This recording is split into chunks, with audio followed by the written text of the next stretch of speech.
United States is sending its most powerful warship into one of the world's most volatile regions.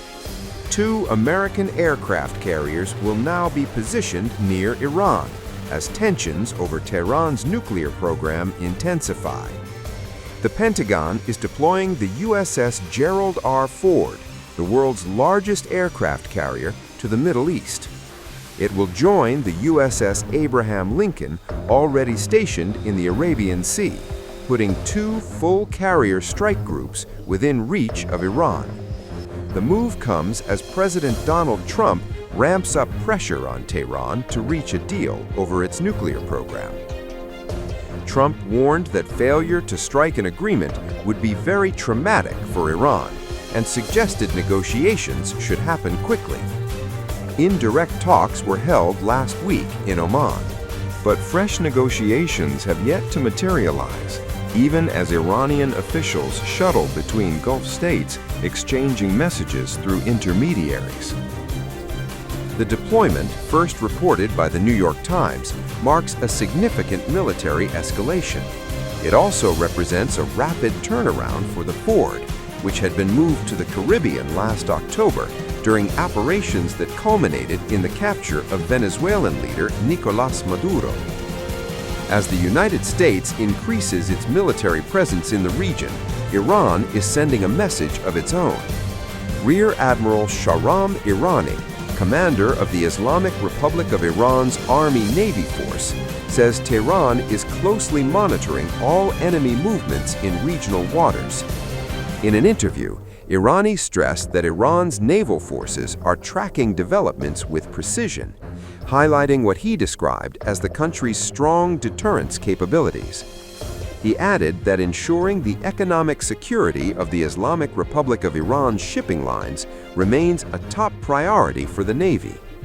According to Irani, Iran's Navy has evolved into what he called an influential player on the international stage, actively participating in maritime defense diplomacy and multinational naval exercises.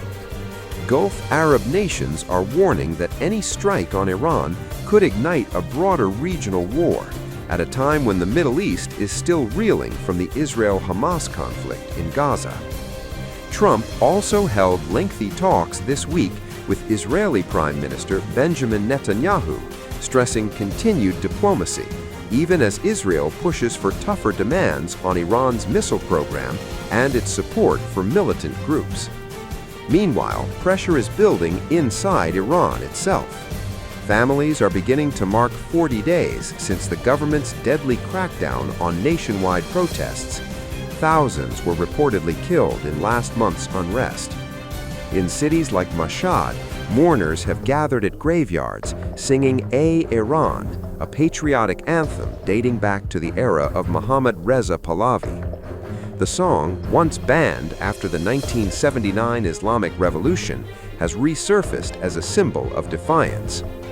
With 2 U.S. carrier strike groups now positioned near Iranian waters, diplomacy and deterrence are unfolding side by side. Whether this unprecedented show of force leads to a nuclear deal or deeper confrontation may be decided in the coming weeks. You're saying stop entertaining, stop talking to them? Didn't say that, we didn't discuss that. I'll talk to them as long as I like, and we'll see if we can get a deal with them. And if we can't, we'll have to go to phase 2. Phase 2 will be very tough for them. I'm not looking for that. The Persian Gulf is bracing for the rumble of American firepower once again. With nuclear talks with Iran hanging in the balance, Washington is reportedly preparing a second aircraft carrier strike group for possible deployment. No official order, but the signal is loud and clear. Fighter jets, warships, a floating show of force. Diplomacy may still be in play, but so is overwhelming power. The United States is preparing for a possible major escalation in the Middle East.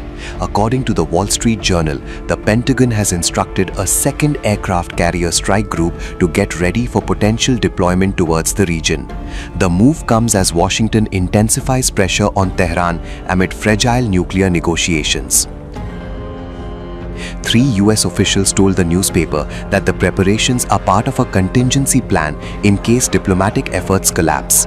President Donald Trump has not yet issued a formal deployment order, and officials stress that plans could still change, but one source indicated that such an order could come in a matter of hours. The USS George H.W. Bush, currently completing training exercises off the coast of Virginia, is reportedly among the carriers being readied. If deployed, it would join the USS Abraham Lincoln, which is already operating in the region as part of a broader US military buildup that includes additional warships, air defenses, and fighter aircraft. President Trump publicly acknowledged he is considering sending another carrier. "We have an armada that is heading there, and another one might be going," he said, adding that Washington would have to do something very tough if negotiations fail. Behind closed doors, Trump also met Israeli Prime Minister Benjamin Netanyahu at the White House to discuss Iran. While Trump says he prefers a negotiated agreement, uncertainty surrounds the next round of indirect talks. US and Iranian officials met in Oman last week, their first negotiation since last year's strikes on Iranian nuclear facilities.